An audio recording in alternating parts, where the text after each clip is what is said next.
Welcome back to the channel, everybody. I'm Lady Nyca. Happy Sunday to you, child. Happy Sunday to you.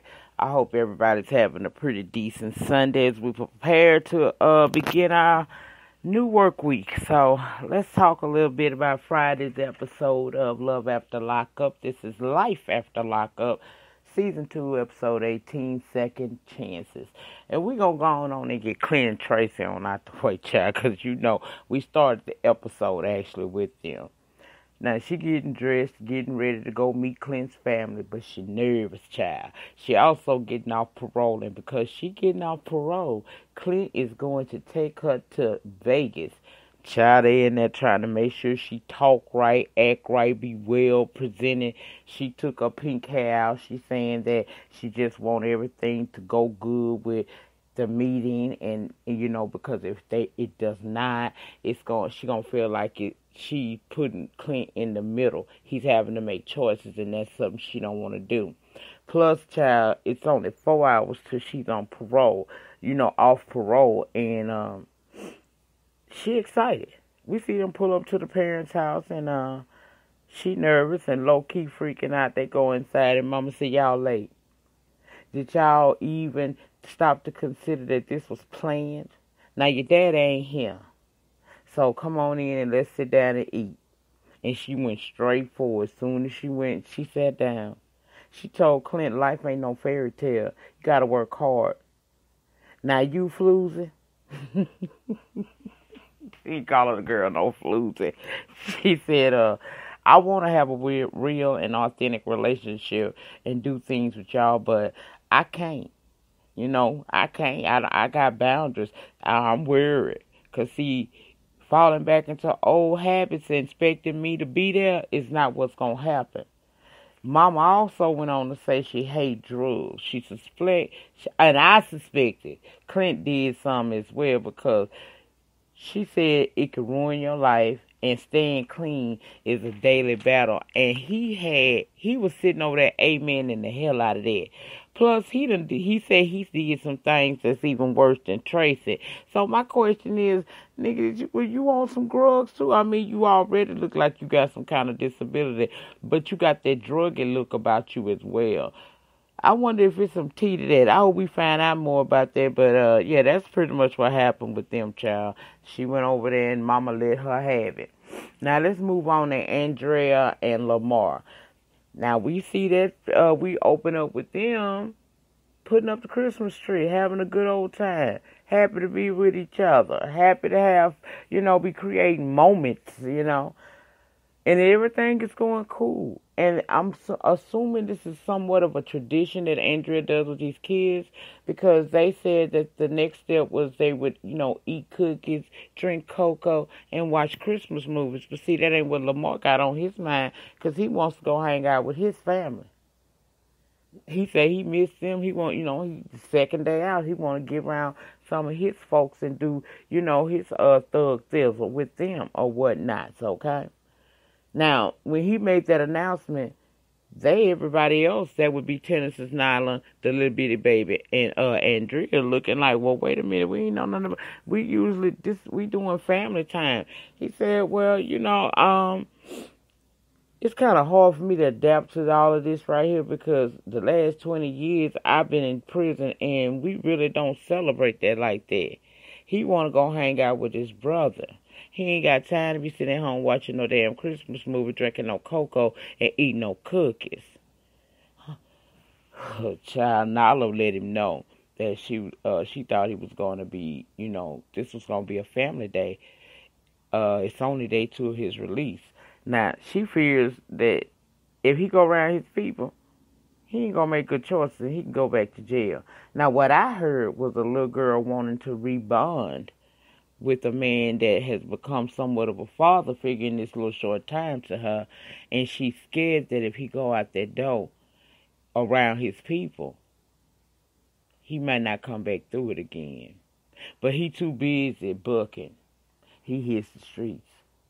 He ready to hit the streets.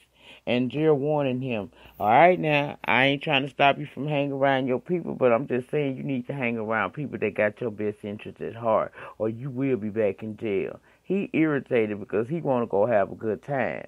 a good time yet you married to this woman and got 2 kids and supposed to be a family man now. Family men don't go hang out like that when it's family time. They put that first. Lamar is selfish to me, and he wants to go around his family because his family do that old fuck shit that he enjoy.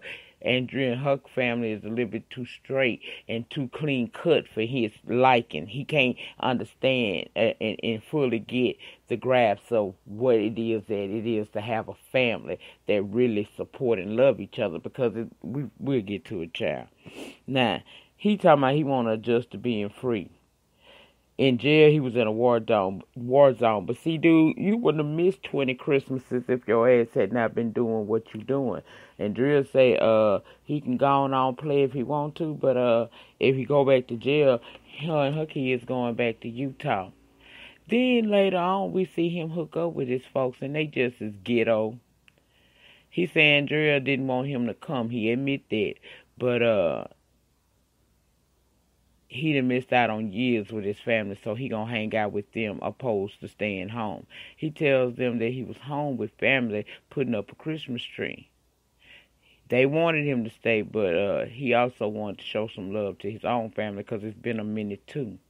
Then the family members asked if he Mormon, right? Because Andrea Mormon, and he said he not converting over, and they started talking about Andrea don't want him to come around them. That's why he be MIA with them so much. How when a year before he went to jail, he said he wasn't fooling with y'all fuckers no way. Okay, let's keep going. Lamar trying to defend her, saying that Andrea don't really do a whole lot of the things, drinking, smoking, do hood shit like her folks do, so he kind of apprehensive about bringing her around. He let them know that, look here though, say what you want. She stepped in and had my back, and when nobody was there. But they still trying to convince him that maybe he in love with what Andrea has done for him, opposed to actually being in love with him, and he don't owe her the rest of his life because she helped him out at a time that he needed it. This family is messy as hell. And this is why he continues to go to jail. Because if this is the kind of advice your people giving, baby, you won't go right back to jail if you don't go home and get some sense about yourself. By your own admission, your family was not there for you. This woman came into your life via your prison stint and has carried you and sustained you through that prison stint, and your ass reoffended by being in a car with a person with a gun knowing you're a convicted felon. Firearms can't be around you and you can't be around them. So I don't understand what he wants from her, and I don't understand why his family. See, they say the family be the worst ones, family.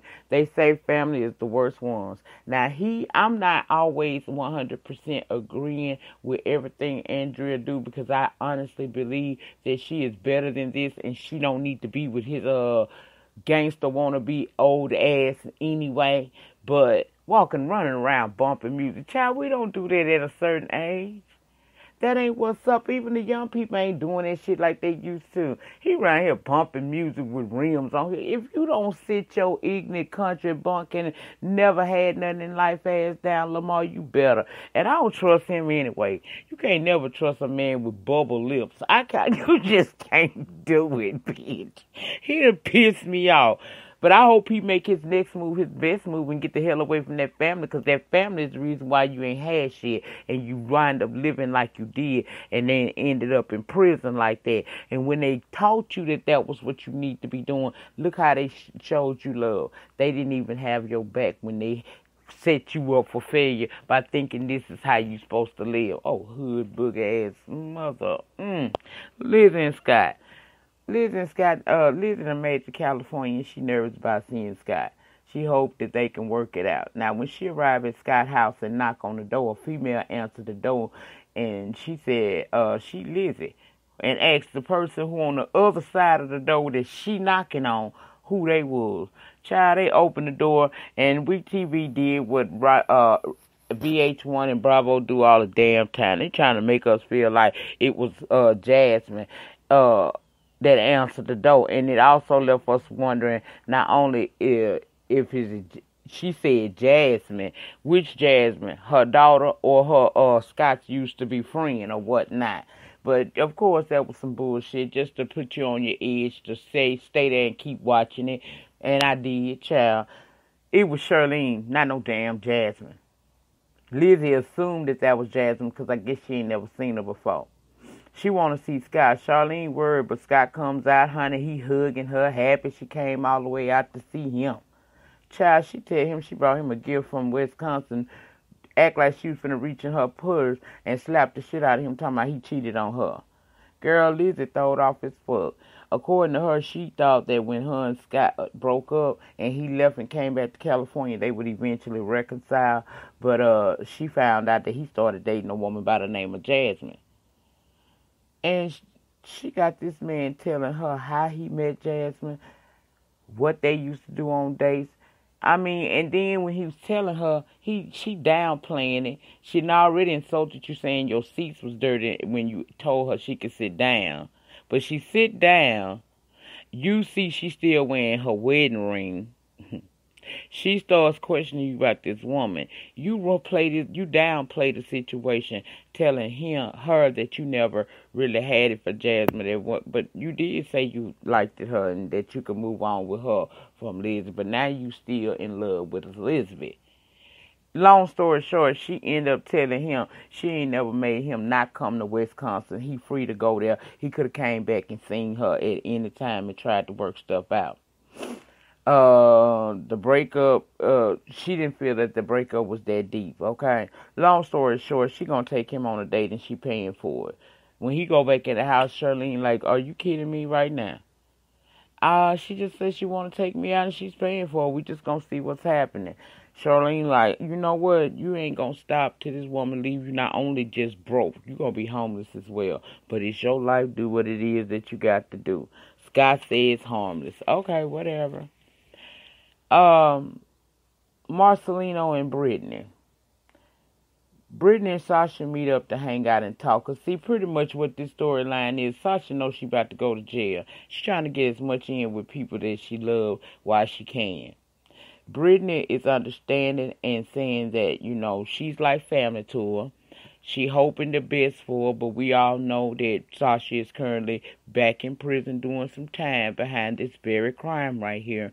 But we know that she's going. She knows she's going. She just wants some time with Brittany before she go because they call each other best friends.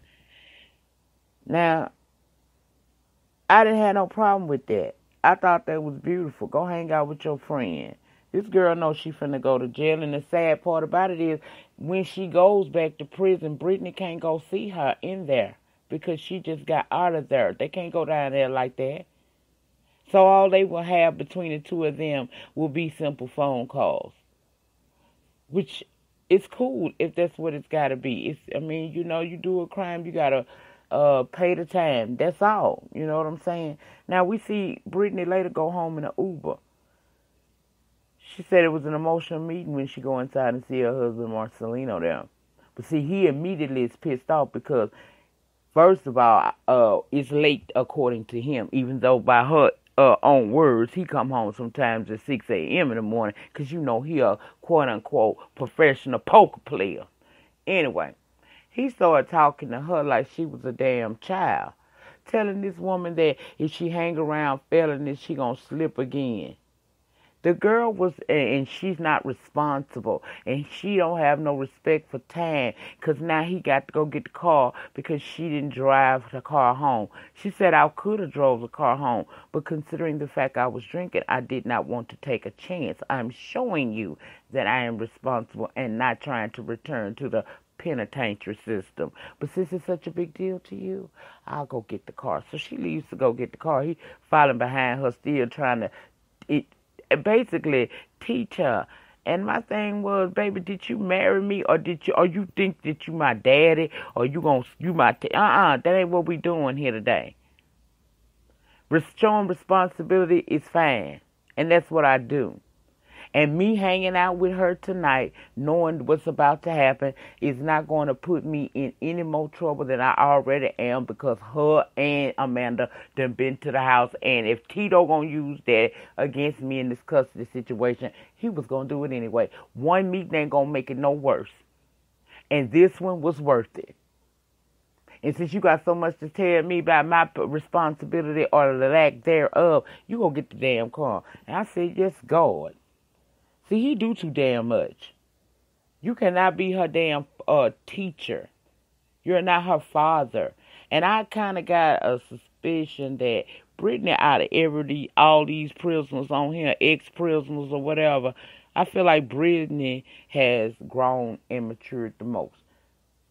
I feel like she learned, she finally got it. Hey, this ain't where I need to be. And I think the fact that she got her 2 kids with her now and she's more mature, she understands that this is my motivation to keep on the straight and narrow. That's why she didn't even take a chance driving a car, even though she wasn't drunk. She had a drink, and if she breathes in that machine and it go over the legal limit, she gonna catch a DUI and be fucked up back down in the system again. She ain't trying to show none of that, so that's why she doing what she doing. Her husband is way too... I don't like that motherfucker. Okay? I don't like him because she don't need no teacher. Life done taught that girl some things. She already got 2 kids that in the system or been adopted somewhere, and she don't know nothing about where they at or nothing. So this time with her 2 children she got now, she gonna do the remix on it and do it the right way. That's what I believe. I have more faith in her than any other of these old crazy ass couples. Because let's just be real. Clint and Tracy, they might last a little while because they 2 crackheads together. Okay, I done said it. Lamar and Andrea, unequally yoked. She's about that Mormon housewife life, and he still think that he could be a thug and a gangster and a hood nigga all down to the Los Angeles streets, okay? Lizzie and Sky crazy me crazier. And I say he crazier than her because he willing to continuously go broke. So the only couple that I really am rooting for is Marcelino and Brittany. But, I mean, he too much. He coming her way wrong. Then talking about she's sensitive. No, you weak. And you're looking for a child and she gave you one. Raise that, not her. Now, Sarah, Micah, and Megan. Sarah she on the phone with the people making sure, I guess confirming her damn her induction operation she gonna have the next day. It's time to have a baby. Emmy, her best friend, come over and they chit-chatting about life and how her life is going to change in a few hours with a new person to be responsible for, but she's looking forward to it. Sad part about it is Micah ain't nowhere around. Emmy say she happy that he ain't there because he add more stress to her and she don't need it. But Sarah say he want his family. But he going to have to make a decision. He can't have Megan and then be over here fooling around with us. That can't happen. Megan, on the other hand, is on her way to see Michael. Now, she can't go inside because Mom and Daddy say hell no. But she going to have a little dinner in the car. She said, Ben, you date a dude in prison, you learn how to be creative. And he get in and, they come out on the porch, sitting there watching them like his watchdog. He said he loved Megan despite what his people say is his life, it's his decision. Child, then they talk about getting in that back seat because, see, he wanted to get a little freaking going on, but she got something to tell him. And what she finally tells him, your homeboy Rock that you gave the money to bring to me because you couldn't send it to me, the money I had got to lawyer for you and stuff with. Well, I had started talking to him. I had started talking to him on the phone, and, I was sending him pictures, not nudes or nothing, but just pictures of me, and he was saying how pretty I am. We didn't have sex and we didn't kiss, but we did talk via phone. Now, he big mad, and my question is, why is you big mad? Because you got a whole wife and a baby. You had a wife. Only person that girl knew about was your daughter. She didn't know you was married to Sarah. And she didn't know you came home and popped Sarah with another damn baby. So, after you do all of that, how the hell do you feel that you have the audacity? Or how do you have the audacity and feel righted in asking her why she did this? Alright, your homeboy Rock did you dirt. He had a little conversation with your girlfriend while you was down to the jail yet again. That might be a little bit grimy, but really considering how grimy you've been with Sarah, I don't really feel no sorry for you. It's wrong, but damn you.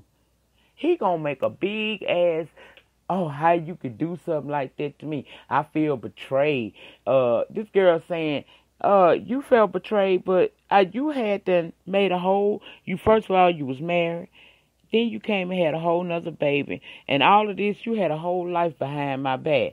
Now, I ain't saying I'm right, but you can't, if I can forgive you and keep it moving with you, then why you got such a big deal with me?